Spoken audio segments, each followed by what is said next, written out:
신종 코로나 바이러스 감염증 국내 발생 현황에 대해서 말씀드리겠습니다.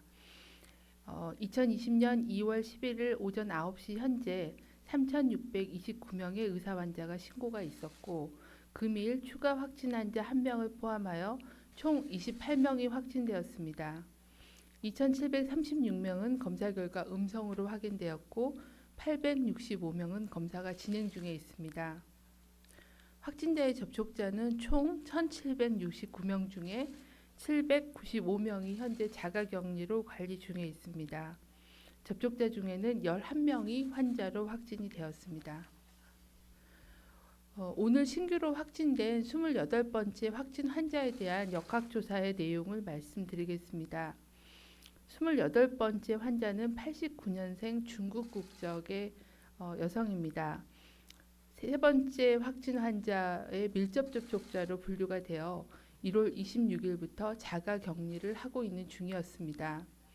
환자는 자가격리 기간 중 발열이 확인되지 않았으며 격리 전 이루어진 다른 치료와 관련되어 진통 소염제를 복용 중이어서 증상 확인이 제한적이었던 점 등을 고려하여 잠복기 완료 시점을 앞두고 검사를 2월 8일 날 시행하였습니다. 2월 8일 시행한 1차 검사에서는 양성과 음성의 경계선상의 결과가 도출이 되어 재검사를 하기로 결정하였습니다. 자가격리를 유지하면서 24시간 간격으로 2차례의 재검이 있었습니다. 2월 10일 최종적으로 양성으로 확인이 되어 현재 국가지정 입원치료병상에 격리 중에 있습니다. 환자는 계속 1월 26일부터 계속 자가격리 중이었으며 자가격리 기간에 함께 거주했던 거주자, 접촉자 1명은 검사 결과 음성으로 확인되었습니다. 중앙방역대책본부는 중국 본토 외에 홍콩, 마카오에 대해서도 2월 12일 0시를 기해 오염지역으로 지정하여 검역을 강화하도록 하겠습니다. 홍콩은 최근 환자 발생이 증가하였습니다. WHO의 통계에 의하면 2월 10일 확진 환자는 36명이고 사망이 1명 있었습니다. 또한 지역사회에서 역학적 연관성이 확인되지 않은 지역사회 감염 사례가 증가하고 있는 추세입니다. 마카오는 현재 확진 환자는 10명 규모이고요. 광둥성 인접지역으로 이 지역을 경유하여 국내에 환자 유입될 가능성, 또 마카오 자체의 지역사회 유행 가능성들을 판단하여 검역 관리가 필요하다고 판단하였습니다.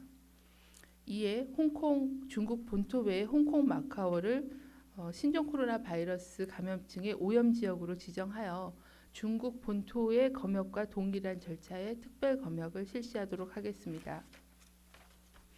아울러 지역사회의 감염 사례가 확인된 국가 및 지역에 대해서는 해외 여행자의 여행 이력을 의료기관에 확대 제공하여 의료기관에서의 사례 분류와 판단하는 데 도움을 주고자 정보 제공을 오늘부터 점차적으로 국가를 확대하여 정보 제공을 하도록 하겠습니다. 현재 중국의 지역사회 유행이 지속되고 있고 이 지역의 입국자가 현재로서는 가장 중요합니다. 이 중국의 입국자는 각별한 주의와 협조를 부탁을 드립니다. 최근 14일 이내에 중국을 여행한 경우 가급적이면 집에 머물러 주시고 외부 활동을 자제하고 손 씻기 및 기침 예절을 준수하는 한편 발열 또는 호흡기 증상이 있는 경우에는 선별진료소가 있는 의료기관을 방문하거나 1339 콜센터를 통해 상담해 주실 것을 다시 한번 당부드립니다. 일반 국민들께서도 손 씻기, 기침 예절 준수 등 개인위생을 철저히 하는 것이 중요합니다. 또한 의료기관에서 감염이 확산될 경우에는 기저질환이 있는 중증 환자들에게 영향을 줄 수 있으므로 의료기관이 시행하고 있는 면회객 제한 등 감염관리 조치에도 적극 협조해 주실 것을 거듭 당부드립니다. 이상으로 말씀을 마치겠습니다. 네, 지금부터 질의응답 시간 가지겠습니다.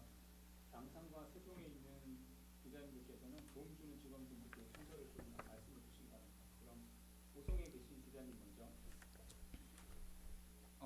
당상과 세종에 계신 기자님께서는 그 도움 주는 직원분께 순서를 좀 말씀해 주시기 바랍니다. 그럼 먼저 오송에 계신 직원분 기자님 먼저 질문 받겠습니다. 먼저. SBS 박광민입니다. 그 28번째 환자 이제 14일이 지나서 확진이 됐는데 이 3번 환자 접촉자 가운데서 이 14일이 지나서 지금 해제된 사람이 몇 명이고 이 사람들은 지금 안전하다고 파악할 수 있는지 지금 이 28번째처럼 다시 검사를 하고 있는 케이스가 더 있는지 궁금하고요. 이게 지금 정리를 하자면 28번째 환자는 증상이 지금 없지만 감염은 확인된 상태 이렇게 저희가 이해를 하면 되는 건지 좀 확인을 부탁드리고 그 28번째 환자가 그러면 3번 환자한테 감염이 됐다라고 저희가 좀 그렇게 볼 수 있는 건지 아니면 우한에서부터 감염이 된 상태에서 왔다고 해석할 수 있는 여지도 있는 건지 그거 좀 확인 좀 부탁드립니다. 일단 3번 환자 접촉자에 대해서는 담당 팀장이 좀 상세하게 설명드리도록 하겠고요. 이 28번째 환자에 대해서는 저희도 좀 더 추가적인 그런 정보와 전문가의 검토가 필요하다라고 보고 있고 그걸 준비를 하고 있습니다. 저희가 판단하기로는 3번 환자가 국내에 들어와서 이 28번째 환자하고 동선이 거의 일치하게 같이 가장 가깝게 밀접 접촉을 한 지인입니다. 그래서 3번 환자로부터 감염됐을 가능성이 더 높다라고 판단하고 있습니다. 하지만 우한에서 같이 입국을 하셨기 때문에 그런 가능성도 완전히 배제할 수는 없고 고려에 넣어서 사례에 대한 전문가 검토가 필요하다라는 상황입니다. 또한 3번 환자가 6번 환자를 전염을 시켰고 그러니까 전염력이 있는 환자 또 2차 감염자를 만든 케이스이기 때문에 유사한 그런 전파가 됐을 거라고 판단을 합니다.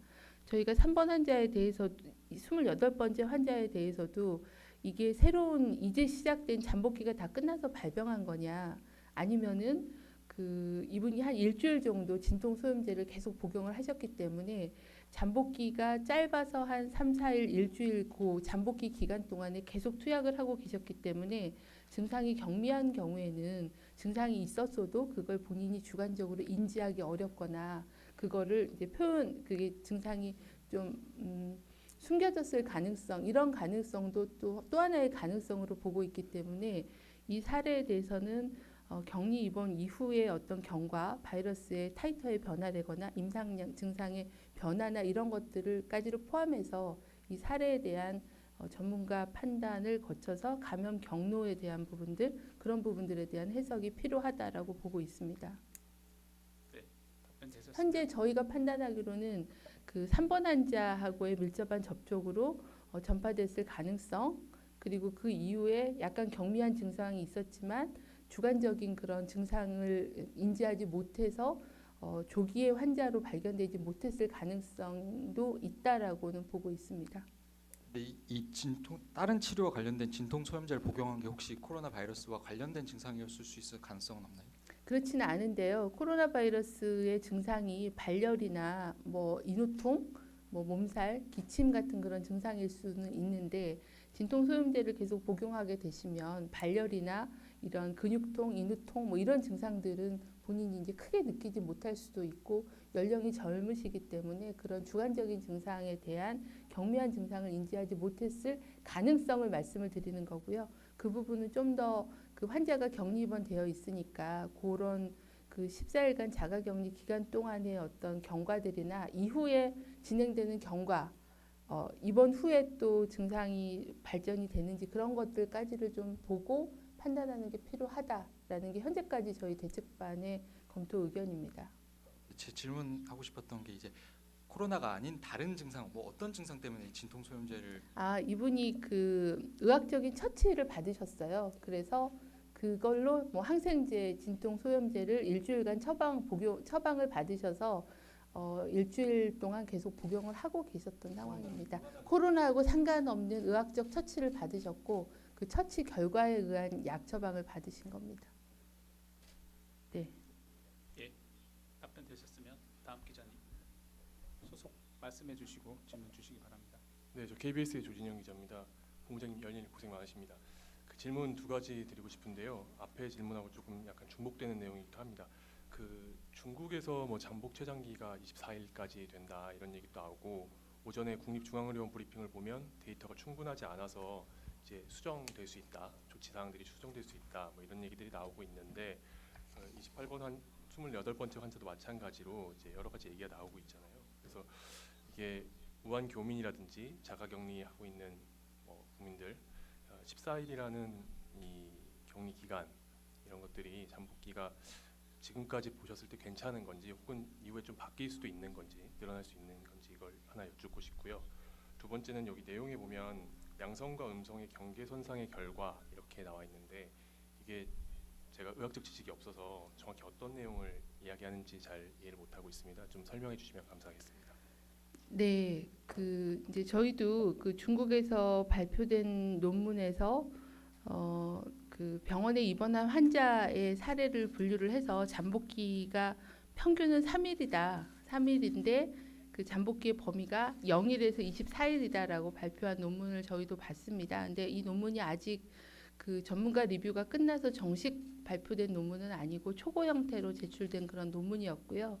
그리고 본인의 저자들도 자기 본인들의 연구의 제한점으로 이걸 좀 시급하게 결과를 내다 보니까 일부 환자에는 노출력이나 증상, 검사 결과들이 완비되지 않았고 또 정보 수집이 좀 불충분한 부분이 있다라는 연구의 제한점을 이미 그 언급을 하고 있습니다. 그래서 굉장히 예외적인 그런 케이스고 또 많은 전문가들이 중복 노출이 있었을 수도 있는데 노출 시점을 어떻게 잡느냐는 것도 케이스 바이 케이스로 엄밀하게 봐야 되는데 그런 정밀성이 조금은 떨어지기 때문에 아직은 이 그 하나의 논문으로 잠복기를 전 세계적에서 사용하고 있는 14일을 변경할 근거로는 불충분하다라는 게 통상 전문가들의 의견으로 보고 있습니다.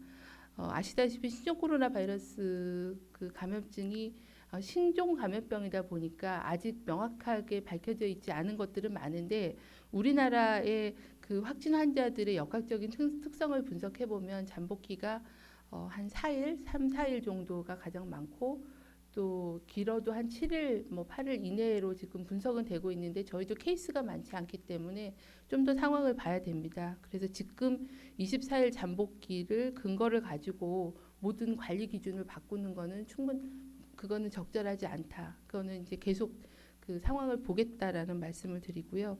또 일부 국가, 일본이나 이런 데는 또 잠복기를 더 당겨서 시행하고 있는 나라들도 있습니다. 그래서 조금은 그 기준을 당장 바꿀 계획은 없고 계속 그 정보를 보면서 전문가 협의를 진행하겠습니다.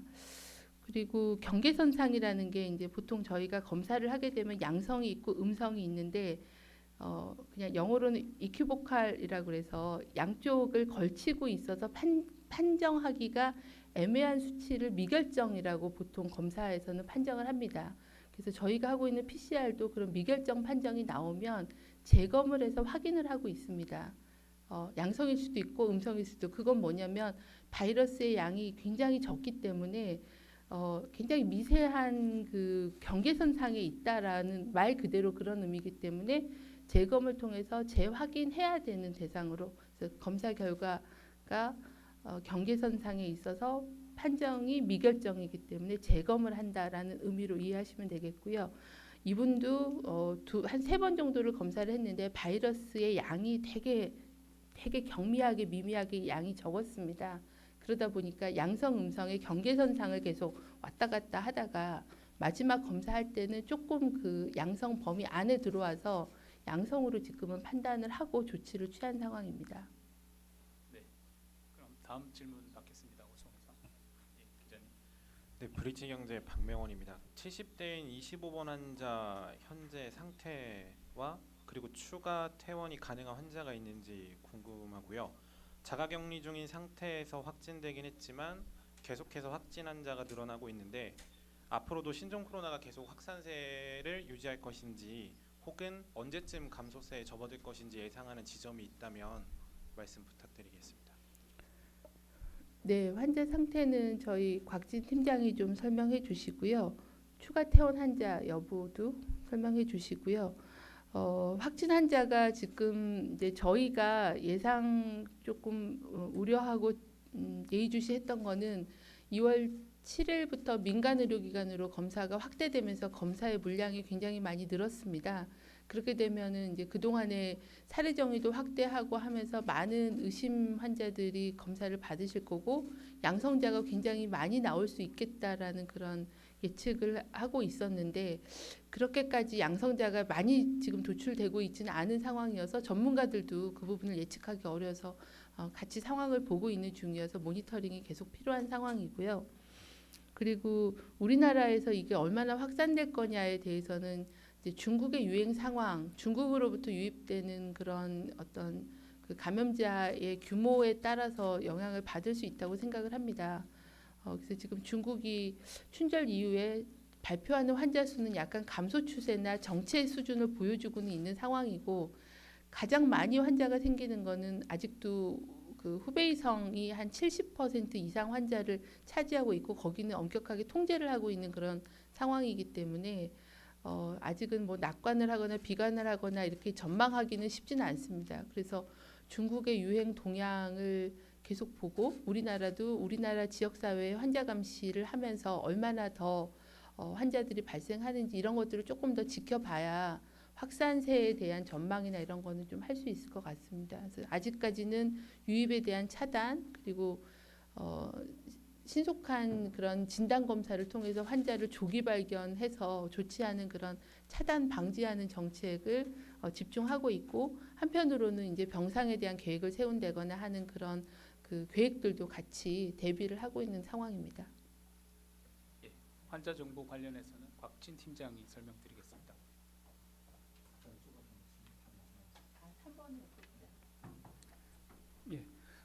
먼저 그 25번째 환자분 상태에 대해서 질문하셨습니다.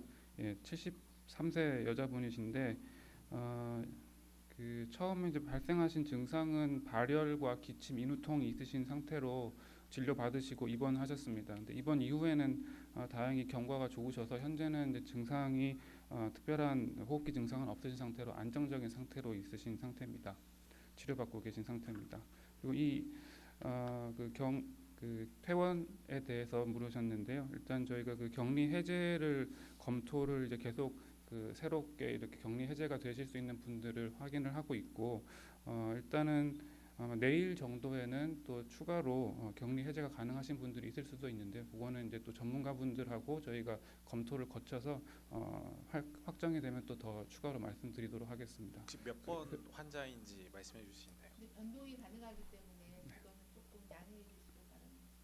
그리고 아까 앞서 질문하셨던 그 3번 환자분의 접촉자 상태에 대해서는 총 저희가 이제 75분의 접촉자를 확인을 했었고 그분들 중에 지금 이 28번째 환자분 외에는 격리 해제 시점까지 격리 관찰을 종료했고 그 이외에 다른 문제는 없는 상황입니다. 그럼 우송에서 혹시 추가 질의 있으신 기자님? 그 3번 환자는 전체 접촉자가 75명인데 그중에 그때는 저희가 밀접하고 일상을 나눴기 때문에 밀접 접촉자는 여기 표에 있는 것처럼 16명이셨고요. 이제 나머지는 능동 감시 대상자였던 일상 접촉자인데 다 해제가 됐고 제가 듣기로는 한 2분 정도 유증상이 있어서 검사했는데 다 음성으로 확인이 돼서 그 나머지 분들에 대해서는 격리 해제가 된 상태입니다. 그럼 세종으로 질의 좀 넘기겠습니다. 두 분 말씀 주셨습니다. 이투데이 KBS 숨으로 질문 주시죠. 예, 이투데이 김시현입니다. 저 앞에 나왔던 질문이랑 비슷한 질문인데 좀 간단하게 좀 설명 좀 부탁드릴게요. 이게 28번 환자 같은 경우에 이 잠복기 내에 증상이 발현했다고 보시는지 아니면은 증상이 아예 없었다면은 그냥 무증상 감염으로 추정할 수가 있는지 설명 좀 부탁드릴게요.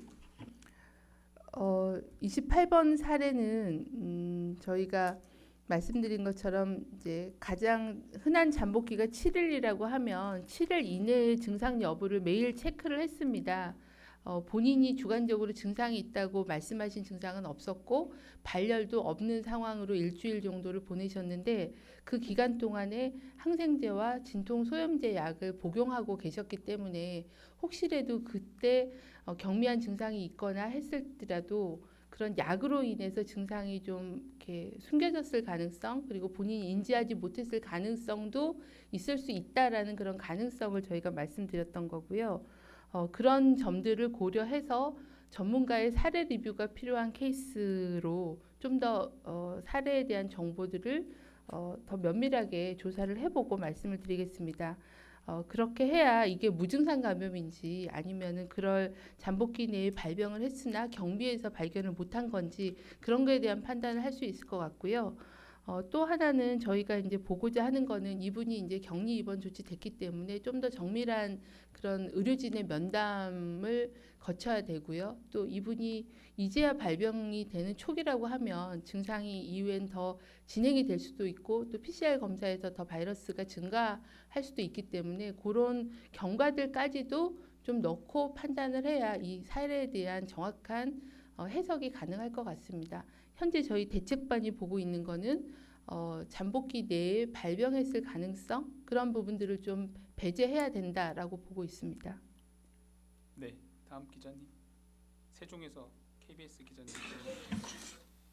네, KBS 이수민입니다. 그 본부장님이 아까 말씀하셨는데 그 진단 검사 수는 늘렸는데 확진 판정은 비교적 좀 많이 늘지 않고 있는데요. 이걸 좀 질병관리본부에서는 어떻게 해석하고 있는지 궁금하고요. 또 하루 검사 물량이 좀 검사 가능한 물량이 3,000건보단 지금 안 되고 있는데 그 이유가 따로 있는지 또 궁금합니다. 그리고 죄송해요. 좀 더 있어요.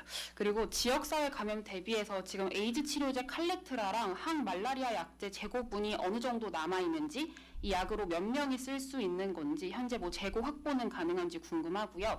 또 마지막으로 홍콩 아파트나 일본 크루즈선 등에서 좀 공기 중 전파가 좀 될 수 있지 않나라는 좀 의문이 좀 계속 제기되고 있는데 현재 우리 정부는 이제 의료기관이 아닌 지역사회에서 어떤 특수한 경우에 이런 공기 중 전파가 가능할 걸로 보시는지 좀 이렇게 좀 궁금합니다. 이제 좀 전에도 말씀드린 것처럼 검사 지금 보면 검사 중인 건수가 계속 800건 막 이렇게 유지를 하고 있어서 저희도 이 중에 어떤 게 양성으로 보고가 될 건가에 대해서 계속 그 예의주시하고 있는 상황인데 아직까지는 저희가 관리하고 있는 범위 내와 어제 보고드렸던 그 광동성 다녀오신 분 3분 말고는 확대된 이후에 그 양성으로 보고된 경우는 없었습니다. 하지만 지금 그거에 대해서 판단하기는 어렵고 예전에 이제 검사를 못 받으셨던 분들이 이제 많이 검사를 지금 진행하고 있고 그래서 좀 더 옛날에 후베이성 중심의 또 이런 그 고위험 지역 다녀오신 분들을 대상으로 검사한 거하고 좀 더 범위를 넓혀서 검사한 거하고는 양성률이 좀 당연히 다를 수밖에 없다라고 보고 있습니다. 그래서 지금은 이제 좀 더 지켜봐야 된다라는 말씀이고요. 검사 물량이 저희가 최대 시약 공급이 3,000건 이상이라고 얘기를 드렸는데 현재는 그 저희가 어느 정도 그 의사들께서 판단을 하셔서 중국 다녀오신 분들은 발열이나 호흡기 증상 하나만 있어도 다 검사 대상이 되니까 검사를 하시는 거고요.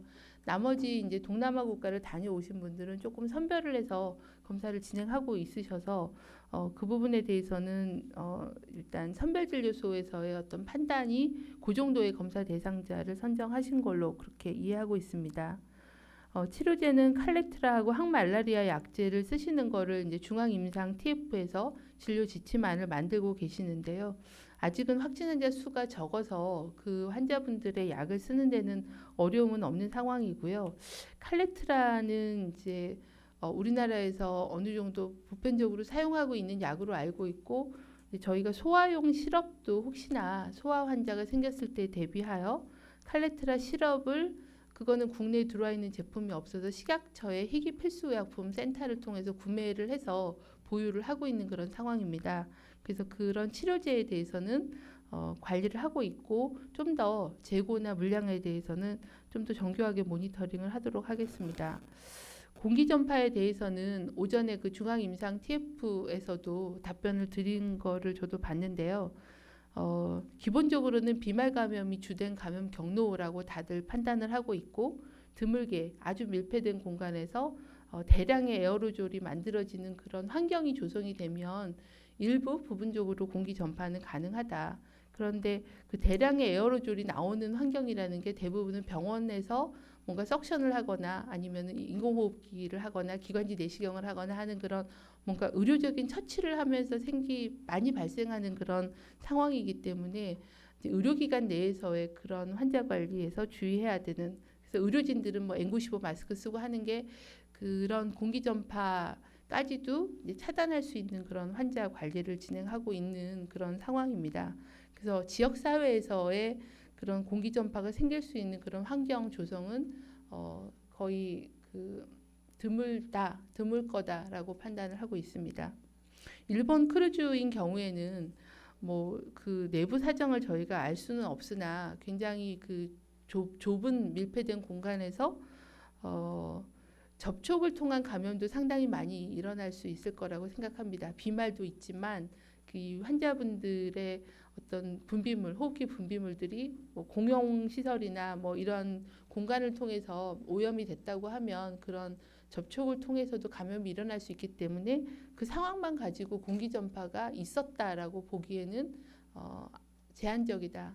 가능성은 좀 낮다라고 저희는 판단을 하고 있습니다. 세종에서 한 분 더 받고 그리고 당산으로 넘기겠습니다. 질의하실 기자님들이 많으시니 하나씩만 좀 요약해서 질문해 바랍니다. 네, 헤럴드 경제 정광수입니다. 저 그 검역 강화 대상 지역에 홍콩 마카오 지정됐는데 이번에 이렇게 지정이 되면 마카오를 거쳐서 온 26번, 27번 환자 같은 경우도 걸러낼 수 있다고 보시는지랑요. 추가적으로 지역 사회 감염이 확인된 싱가포르나 태국도 추가적으로 검역 강화를 지정할 것도 고려하시는지 여쭙고자 했습니다. 네, 홍콩 마카오는 저희가 이제 실은 26번, 27번 사례 이전에도 계속 그 다음 후보 지역으로 계속 검토했던 지역입니다. 특히 홍콩 같은 경우는 저희가 홍콩의 환자의 특성을 보면 처음에는 중국 본토 유입이었다가 지역 사회에서 그러니까 중국하고 상관없는 사례들이 생기고 또 그 사례로 인한 접촉자 감염 이렇게 지역 사회 내에서의 어떤 자체적인 감염의 확산고리가 있어 보입니다. 그래서 이제 그런 걸 계기로 검역 지역으로 확대를 한 부분도 있고요. 이제 마카오도 홍콩하고 굉장히 지역적 특성이 유사하기 때문에 홍콩 마카오를 이번에 같이 오염 지역으로 지정을 해서 특별검역 대상으로 관리를 하겠다라는 거고요. 만약에 그렇게 했을 때는 26번, 27번 환자를 돌이켜 보면 27번 환자분, 그러니까 남편분께서는 계속 무증상으로 입국을 하셨기 때문에 검역에서 걸러질 수는 없는, 검역 단계에서는 무증상 또는 잠복기 입국은 걸을 수 없는 한계가 분명히 명확히 있기 때문에 그 검역만으로는 저희가 환자 관리를 다 할 수는 없고요. 지역사회 선별진료소를 통한 또 다른 다층적인 그런 환자 발견 감시 체계를 그래서 운영을 하고 있다라고 말씀을 드리겠습니다. 만약에 특별검역 지역으로 지정이 되면 개인별 1:1 발열 체크와 그리고 건강상태 질문서를 받고 검역조사, 역학조사를 거치게 되기 때문에 훨씬 그 의심되는 사례를 그 감별하고 구분하는 거는 강화가 된다라고 말씀드립니다. 싱가포르나 다른 지역들도 유사하게 그런 지역 사회에 전파 사례가 늘어나고 좀 더 광범위하게 그 감염의 위험이 있겠다라고 판단이 들면 똑같이 오염 지역으로 지정해서 확대하는 것을 계속 검토를 하고 있습니다. 아마 그 다음으로 아마 환자가 많은 지역이 싱가포르가 될 거라고 생각하고요. 계속 예의주시하고 있습니다. 네, 그럼 당산으로 마이크 넘기겠습니다. 6분 정도 질의 여태까지 받아서 6분 정도 당산에서 요청드립니다. 경향신문, 쿠키뉴스, 머니투데이, 한겨레, 동아일보, 한국일보 순으로 하나씩 짧게 부탁드립니다. 네, 안녕하세요. 경향신문 이혜인 기자입니다. 그 28번 확진자 보면은 함께 거주했던 사람이 있다고 나오는데요. 이분도 자가격리자에 준하는 수준으로 관리를 받는 건지 지금 원칙상으로 1인 거주 동거가 가능한지 궁금하고 하나 짧게 붙이면 싱가포르 환자가 43명으로 홍콩보다 1명 많은데 여기는 지역사회 뭐 감염이나 어떤 게 좀 덜해서 오염지역 관리에서 빠진 것인지 궁금합니다. 네, 그 28번째 환자분은 그 세 번째 확진 환자의 어머님 댁에서 같이 지내고 계십니다. 중국인이다 보니까. 그래서 어머님도 세 번째 확진 환자의 밀접 접촉자로 분류가 돼서 같이 자가 격리를 하고 계셨던 상황입니다. 아마 이 28번째 환자 때문에 조금 자가격리 기간이 좀 더 길어지실 수는 있을 것 같습니다. 근데 이번에 검사한 걸로는 음성으로는 확인이 되어 있습니다. 그래서 두 분이 동시에 자가격리를 받고 계셨다고 말씀드리고 저희가 이제 뭐 CCTV나 이런 걸 통해서 그 밖에 외출은 없으셨던 걸로 확인을 하고 보건소가 계속 지속 자가격리 관리를 하고 계신 상황이었습니다.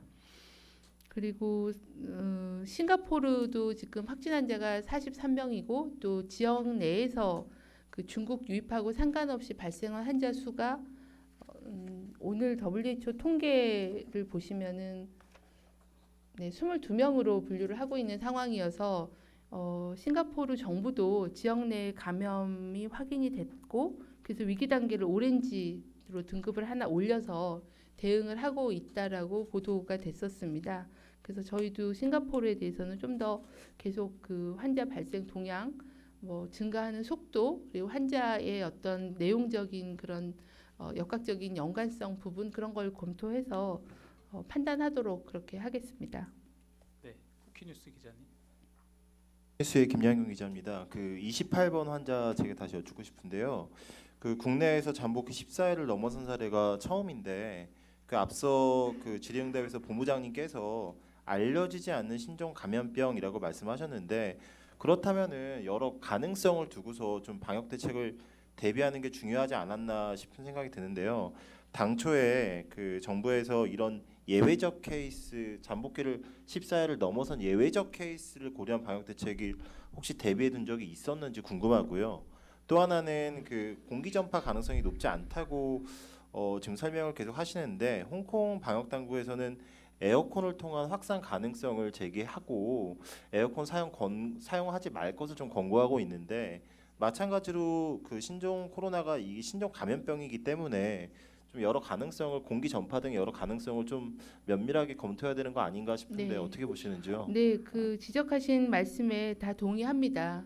신종 감염병이기 때문에 저희가 알고 있는 지식과 모르고 있는 지식을 정확하게 인식하고 그 지식 수준에서 가장 최선의 기준을 만들어서 저희가 접근을 하는 거고 그 기준이라는 거는 지식 수준이 바뀌면은 언제든지 계속 바뀌는 거기 때문에 저희는 모든 가능성을 두고 정보도 수집하고 또 전문가들 의견 수렴도 하면서 대책을 계속 보완해 나가고 있다. 그래서 지침을 저희가 5판까지 바꾼 이유가 그런 역학적인 상황과 또 지식적인 측면을 반영한 부분을 보완하고 있다라고 말씀을 드리겠습니다.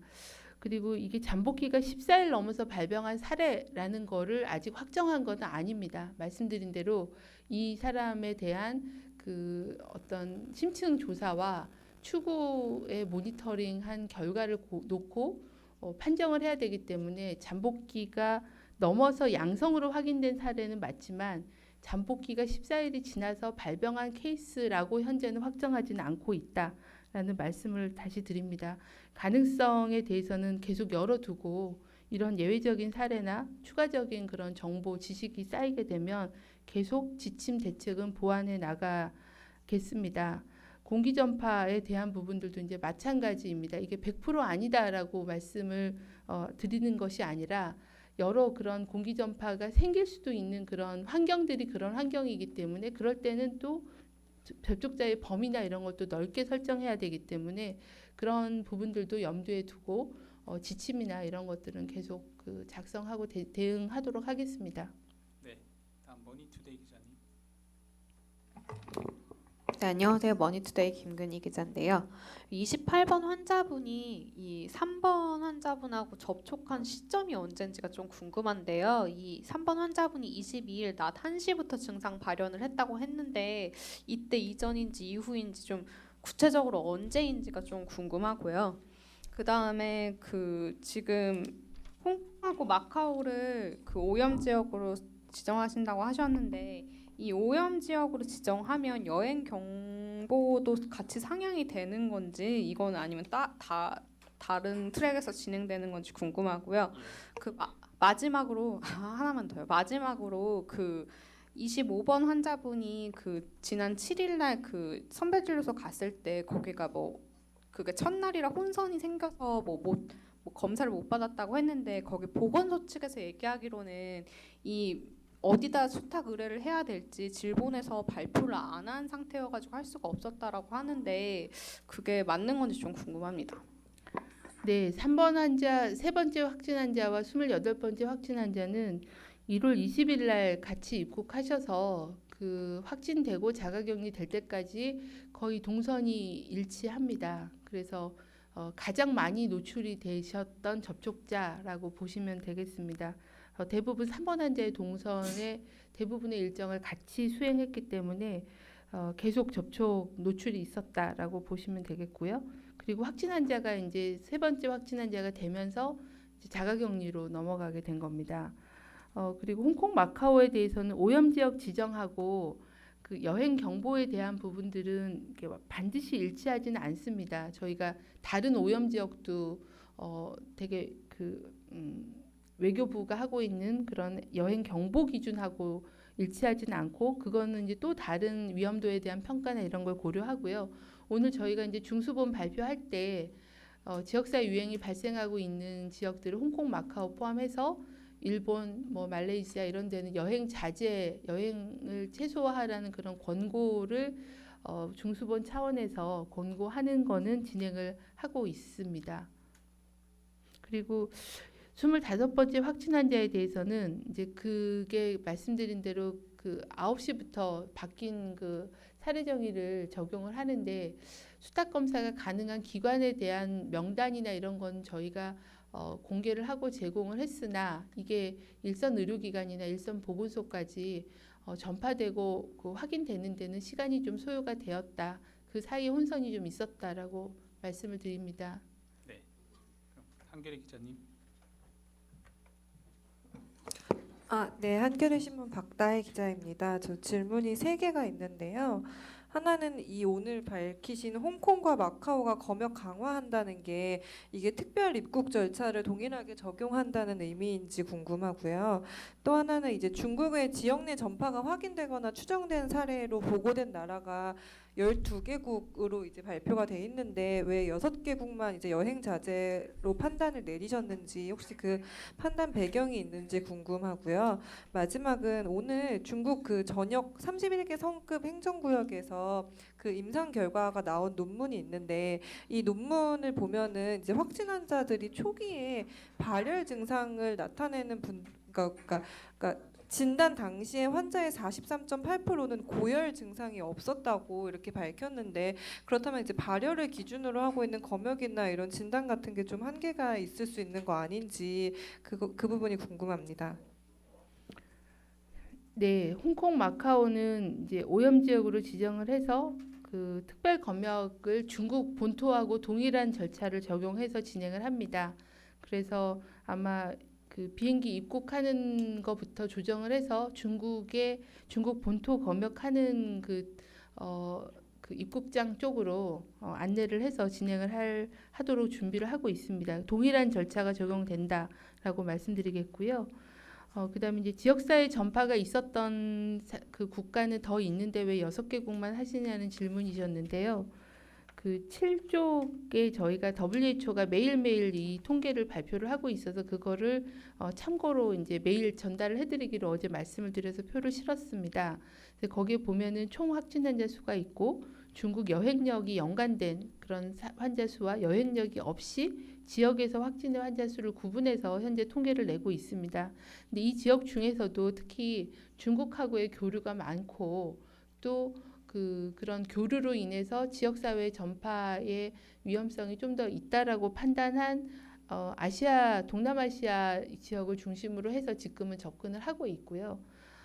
독일이나 프랑스나 이런 데는 실은 이제 유입 환자로 인한 2차 감염자들이 발생하고 있는 그런 단계로 판단을 해서 일단은 동남아시아 지역으로 그 여행에 대한 자제 권고를 하는 거는 정해서 그렇게 권고를 드리게 된 겁니다.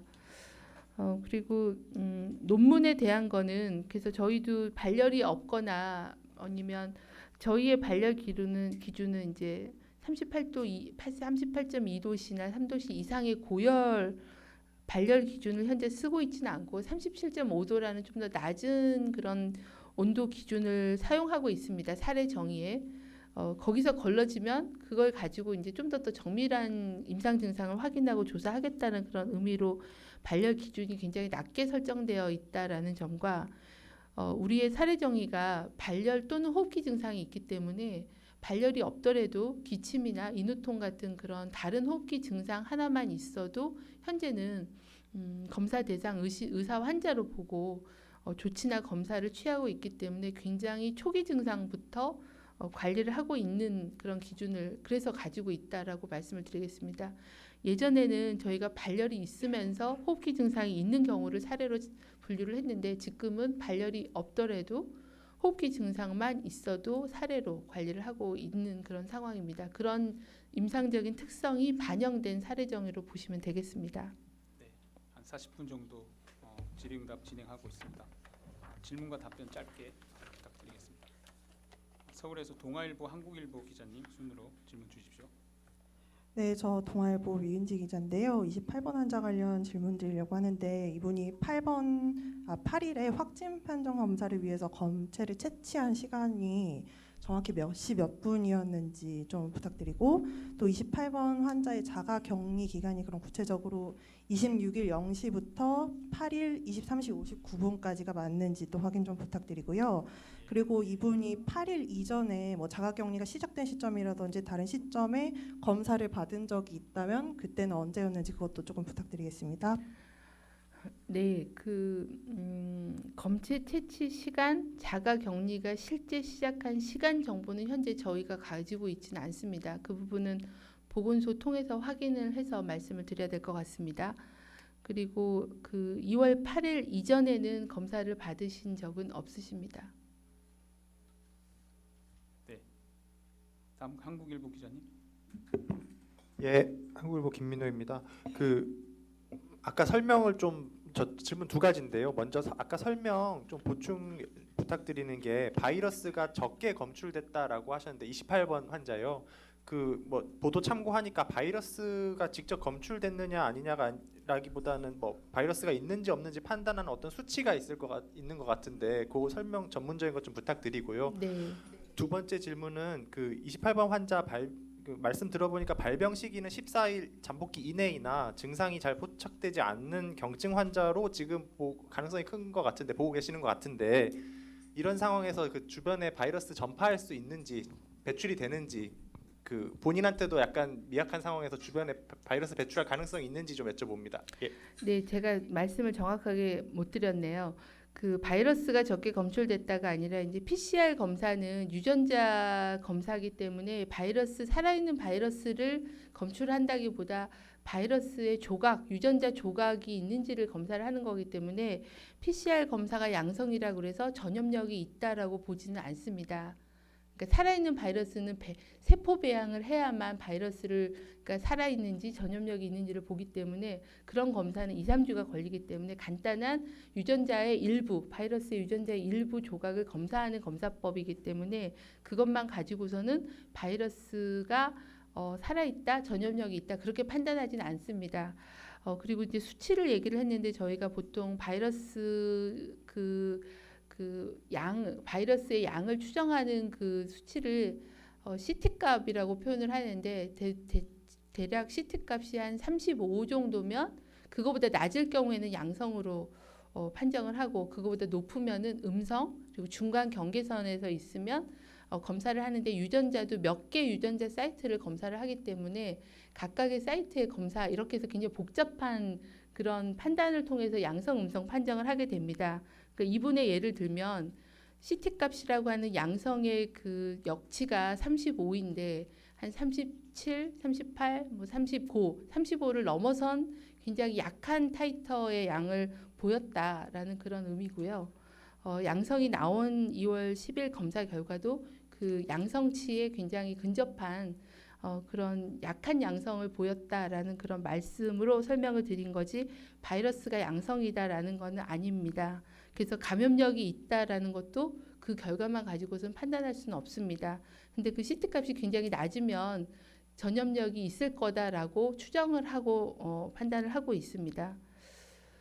그다음에 발병 시기에 대해서는 아직은 추정이기 때문에 그거를 저희가 확정해서 말씀드린 건 아니고 이 환자의 이후의 경과들까지를 포함하고 전문 주치의의 심층 인터뷰를 통해서 발병 여부나 시기에 대한 거 이런 거에 대해서는 좀 종합적인 판단을 해서 그 결과를 별도로 또 말씀을 드리겠습니다.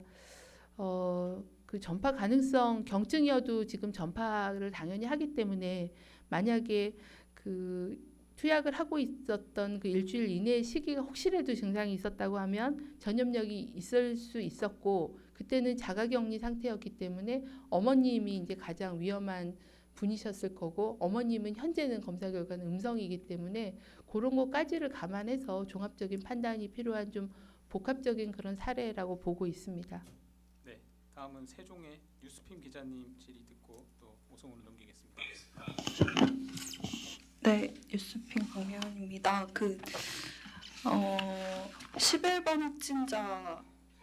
어제 태어난 거 관련해서 보니까 6번 확진자 나오고 다음날 검사를 받았다고 했는데 제가 이게 잘 몰라가지고 확진자의 가족은 무조건 검사 대상인 건지 아니면 11번 확진자는 중국 이력이 없는데, 그러니까 이게 제가 갑자기 헷갈려서 여쭤본 거거든요. 가족이면은 검사 대상에 해당되는지 하고요.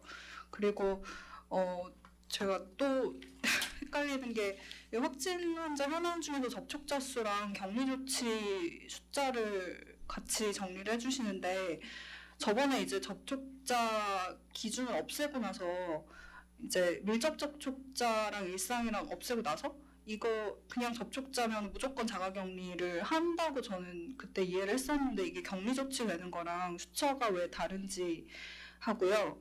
그리고 28번 확진자가 그러니까 그 3번 확진자로부터 감염됐을 가능성이 더 크다고 보시는 이유가 그 14일 이후에 그러니까 입국 14일 이후라고 해야 되나요? 아무튼 이 증상이 늦게 나타나서 그렇게 보시는 건지 하고요. 그리고 마지막으로 그 여행 최소화 조치한 곳들 가운데서 뒤에 오늘 자료 주신 것 보니까 독일 같은 경우에도 중국 외 지역에서 전파된 그러니까 지역 내 감염으로 볼 수 있는 숫자들이 있는데 그 동남아 지역하고의 차이점에 대해서 조금 더 설명을 부탁드립니다. 네, 제가 11번 환자에 대한 질문은 좀 이해를 못했는데 팀장이 좀 설명드리도록 하겠습니다. 그 접촉자 숫자는 저희가 누계 숫자와 그 다음에 현재 그 관리 중 자가격리 중인 접촉자 숫자를 같이 드렸는데요. 앞에 1, 2, 3, 4번의 확진 환자는 이미 14일이 경과가 돼서 격리가 해제되신 분들이 빠져나가서 그 숫자 차이가 난다라고 말씀드리겠습니다. 현재 그 관리 중이라고 하신 분들은 다 자가격리를 하고 있는 그런 접촉자로 보시면 되겠습니다. 그리고 28번째 확진 환자의 가능성은 현재로서는 저희가 세 번째 확진 환자하고 가장 그 오랜 시간 동안 노출이 있었고 또 세 번째 확진 환자가 6번째 확진 환자를 전염시킬 정도로의 전염력이 있었다라고 하는 그런 점을 감안해서 그럴 가능성이 가장 크다라고 말씀을 드렸던 점이고 좀 더 이 28번째 환자에 대한 감염 경로나 발병에 대한 거는 심층 조사를 해서 말씀을 드리도록 하겠습니다. 그리고 여행 최소화 부분은 이제 독일 같은 경우는 상해나 뭐 이런 중국에서 유입된 환자로 인한 2차 감염자의 전파 사례로 보고 있고 또 중국과의 교류가 굉장히 빈번한 동남아 지역은 이제 그런 그 중국 유입 인구가 많고 또 노출됐을 가능성이 높은 그런 점들을 감안해서 일단은 동남아를 중심으로 여행 자제 권고를 하게 됐다라는 말씀을 드립니다. 물론 일본 같은 경우도 그 안에 뭐 20몇 명 환자에 대해서는 역학적인 연관성이 있을 수도 있고 또 뭐 불확실한 경우도 있을 수 있는데 각 국가별로 그렇게 상세한 정보들을 공개하고 있지는 않습니다. 그래서 그런 중국하고의 교류 그리고 환자의 증가하는 양상 그리고 또 우리나라로 환자가 유입된 태국이나 싱가포르나 일본 같은 경우는 우리나라로 유입돼서 우리나라가 진단을 할 정도의 어떤 지역사회 노출이 있었던 점들 이런 점들을 감안을 해서 나라를 선정을 했다라고 말씀을 드리겠습니다. 역학조사 1팀장 곽진 팀장이 잠깐 설명드리겠습니다. 네, 아까 그 11번째 환자분 검사 시행에 관해서 질문 주셨었는데요. 이분은 그 6번째 환자분의 가족 접촉자로 관찰하던 중에 증상이 발생하셨기 때문에 검사를 시행을 했고 확진을 받으셨습니다. 아시다시피 접촉자라고 해서 모두 검사를 받으시는 게 아니라 증상 모니터링 중에 증상이 발생하면 검사를 시행하는 것을 원칙으로 하고 있습니다. 그리고 한 가지 그 아까 제가 말씀드렸던 사항 중에 숫자 현황 중에 조금 틀린 걸 좀 정정을 해드려야 될 것 같습니다.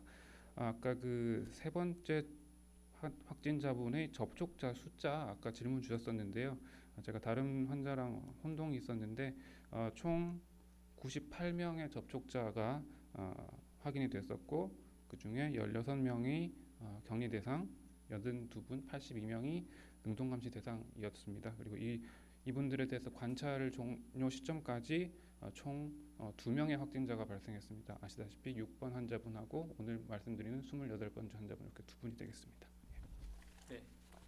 다음은 지금 당사인의 질의 요청이 좀 많으신데요. 오송에서 질문 안 하신 분들하고 2명 받고 정리하고 당사인으로 넘어가겠습니다. 그럼 안 하신 분하고 다음 이렇게 2분 받겠습니다. 서울경제신문 우혁탁입니다. 그러니까 28번 분께서는 환자분께서는 그 소염제를 24일부터 일주일간 매일 드셨다는 말씀이신지 그리고 그 뒤로는 안 드셨다는 말씀이신지 여쭙고 싶습니다. 예. 네, 그 진통 소염제는 1월 21일부터 28일 아침까지 드신 걸로 되어 있고요. 그 이후에는 약 복용력은 없으십니다. 네, 그 이후에는 약 복용력이 없으십니다. 예. 다음 기자님. SBS 서강입니다. 지금 지역사회 전파가 사실 제일 큰 걱정인데 우리나라는 지역사회 전파가 아직 이제 이루어지지 않다고 지금 질문 계속 보고 있는 거잖아요. 어떤 좀 그 지금 상황 어떻게 파악하고 계신지 이제 매일 여쭤보는 것도 여쭤보고요. 그리고 이제 어떤 환자, 몇 번 환자가 지금 지역사회 전파에 가장 가깝다고 볼 수 있는지 그것도 좀 설명 부탁드립니다. 현재 저희가 이제 28명의 확진 환자를 발견을 했는데요. 28명의 확진 환자의 대부분은 이제 중국에서부터 감염돼서 국내에 와서 발병하신 분들이 한 반 정도 되고 나머지 분들은 2차 감염이나 아니면 3차 감염까지 가서 저희가 접촉자를 관리하고 있는 그 범위 안에서 환자가 발생을 한 상황입니다. 그래서 아직까지는 그런 역학적인 연관성이 없는 사례는 발생하지는 않았고 대부분 방역망 안에서 관리되고 있는 환자에서 현재까지는 발생을 하고 있다라는 상황이고요. 그다음에 저희가 그 지난주부터 그 민간 검사 기관을 확대를 했기 때문에 굉장히 많은 경증의 해외 여행력 있으신 분들이 검사를 받기 때문에 그 중에 이제 어떤 분이 또 양성이 나오느냐에 따라서 위험도는 달라질 수 있다고 보고 그렇게 저희가 최대한 조기에 입국하고 14일 이내에 환자를 발견을 하게 되면 전파나 이런 거를 차단할 수 있어서 그래서 사례 정의와 검사를 확대해서 지금 넓은 감시를 운영하고 있는 그런 상황이기 때문에 그 상황을 예의주시해야 된다. 언제든지 그런 연결고리가 없는 환자도 발생할 가능성은 당연히 있는 겁니다. 그래서 이제 그런 부분들의 정보들이 쌓이다 보면 지역 내에서의 어떤 전파 위험도도 판단할 수 있을 거라고 보고 있고 가능성은 언제든지 있다. 왜 그러냐면 많은 분들이 이제 내국인들도 중국을 많이 다녀오셨고 또 춘절 이후에 귀국하신 분들도 늘어나기 때문에 가능성은 언제든지 있다. 그거에 대해서 대비를 해야 된다라고 저희는 항상 보고 있습니다. 예. 서울에서 8분 신청 주셨는데 하나씩만 해주셔야지 8분 다 받을 수가 있습니다. 짧게 하나씩 하고 짧게 답변 부탁드립니다. TV조선, 조선일보, JTBC, 연합뉴스, 2대12, 국민일보, 동아일보, 연합뉴스 이 순서로 하나씩 부탁드립니다. 어딘지 먼저 말씀. 예, TV조선 기자님 먼저 당산에서 질문 주십시오. 혹시 당산 들리시나요? 네. 저 조선일보 TV조선 TV조선 예. 기자님 그럼 질문 예. 안 하신다고 하셔가지고요. 알겠습니다. 감사합니다. 네, 본부장님 저 조선일보 허상호입니다. 네. 네, 짧게 두 가지 하겠습니다. 3번 확진자랑 28번 분이 마지막 접촉은 며칠 날 어디서로 나오는지, 그리고 3번, 28번 같이 가셨던 그 강남구 성형외과 의료진 분들은 접촉자로 관리가 되고 있는 건지 두 가지 부탁드립니다. 역학조사 1팀장 곽진 팀장이 설명드리겠습니다. 예, 두 환자분의 마지막 접촉 시점은 1월 25일이 되겠고요. 집에서의 접촉이 되겠습니다. 그리고 말씀하신 그 의료기관에서의 접촉자분들은 모두 어차피 3번 환자분과 관련돼서 접촉자로서 관리되던 상태였고 증상 감시 종료일까지 감시가 완료된 상태입니다. 예. JTBC 기자님. 그 성형외과 의료진들은 그 3번 환자의 접촉자로 분류가 돼서 감시 기간이 종료됐고 특별한 그런 그 증상자는 없었다라고 확인드립니다. 네. 다음 기자님. 네. 네, JTBC 배양진입니다. 저도 짧게 28번 환자 관련해서 두 가지인데요. 이 28번 환자가 의학적으로 봤을 때 아까 언급도 잠깐 해주셨었는데 발병했다라고 할 수 있는 상태인 건지, 발병했다라고 판단하는 기준은 뭔지 좀 알려주시고요. 그리고 28번 환자 처음에 8일 날 검사 받을 때 누가 검사를 요청한 건지, 보건소인지 환자 본인인지 설명 부탁드립니다. 네, 그 28번째 환자는 두 가지 다 가능성이 있습니다. 그러니까 그 증상이 없이 양성으로 발견이 되는 무증상 감염 상태일 수도 있고, 아니면은 말씀드린 대로 투약 기간 중에 경미한 증상이 있었으나 약으로 인해서 증상을 인지를 못했을 두 가지 가능성이 다 있기 때문에 그 부분은 좀 더 환자의 심층 인터뷰를 주치의가 한 다음에 좀 더 상세한 말씀을 드리도록 하겠습니다.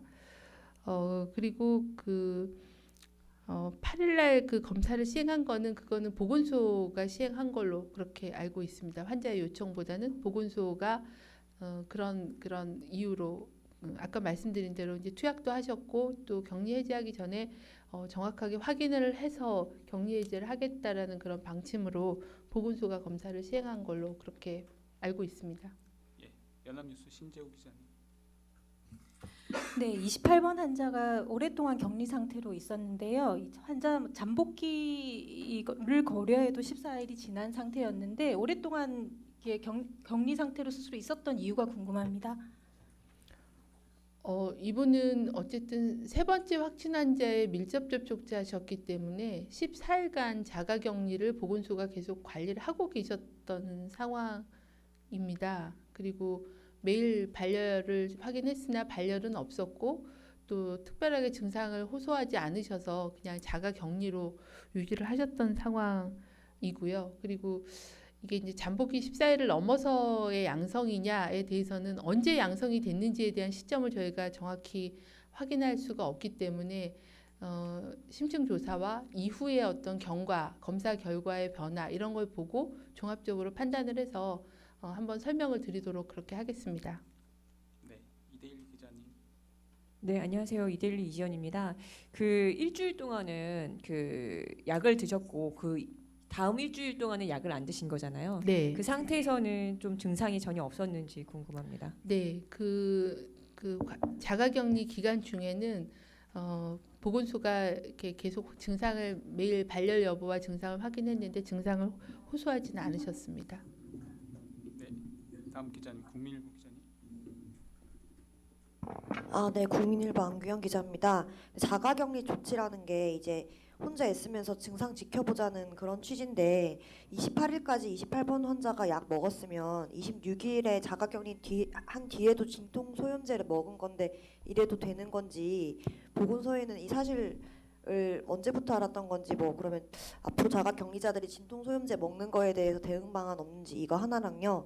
두 번째로는 지금 가가격리자들이 증상이 없으면 따로 검사는 원래 안 하고 격리 해제되는 것 같은데 이번의 경우에는 뭐 다행인지 보건소가 좀 더 적극적으로 검사를 해본 케이스 같고, 28번처럼 증상을 모르고 있다가 격리 해제되면 어떻게 되는 건지 궁금합니다. 환자분은 이 신종 코로나하고 상관없이 다른 의학적인 처치를 받으셨고 그 치료를 당연히 받으셔야 되기 때문에 항생제나 진통 소염제 약을 드시는 거는 당연히 맞는 거고요. 그거를 드시는 게 잘못됐다거나 그걸 먹게 한 게 잘못됐다거나 그런 거는 아니라고 생각합니다. 그래서 그 부분은 환자분의 치료를 위해서 필요한 조치였고 그걸 저희가 이제 역으로 추정을 했을 때는 그런 것들이 영향을 미치지 않았을까라는 거를 추정한다는 거지 그 조치가 잘못됐다는 의미는 아닙니다. 그리고 증상이 발생하지 않으면 현재는 격리 해제를 하고 있는 14일째 하고 있는 상황입니다. 근데 이 부분도 이 사례에 대한 명확한 이해와 판단을 하고 난 다음에 고려가 돼야 되는 상황으로 저희도 그 해제 기준에 대한 부분들은 이 사례에 대한 리뷰와 같이 검토를 할 예정입니다. 네, 다음 기자님, 동아일보 기자님. 위인지 기자님 혹시 계신가요? 네, 잠시만요.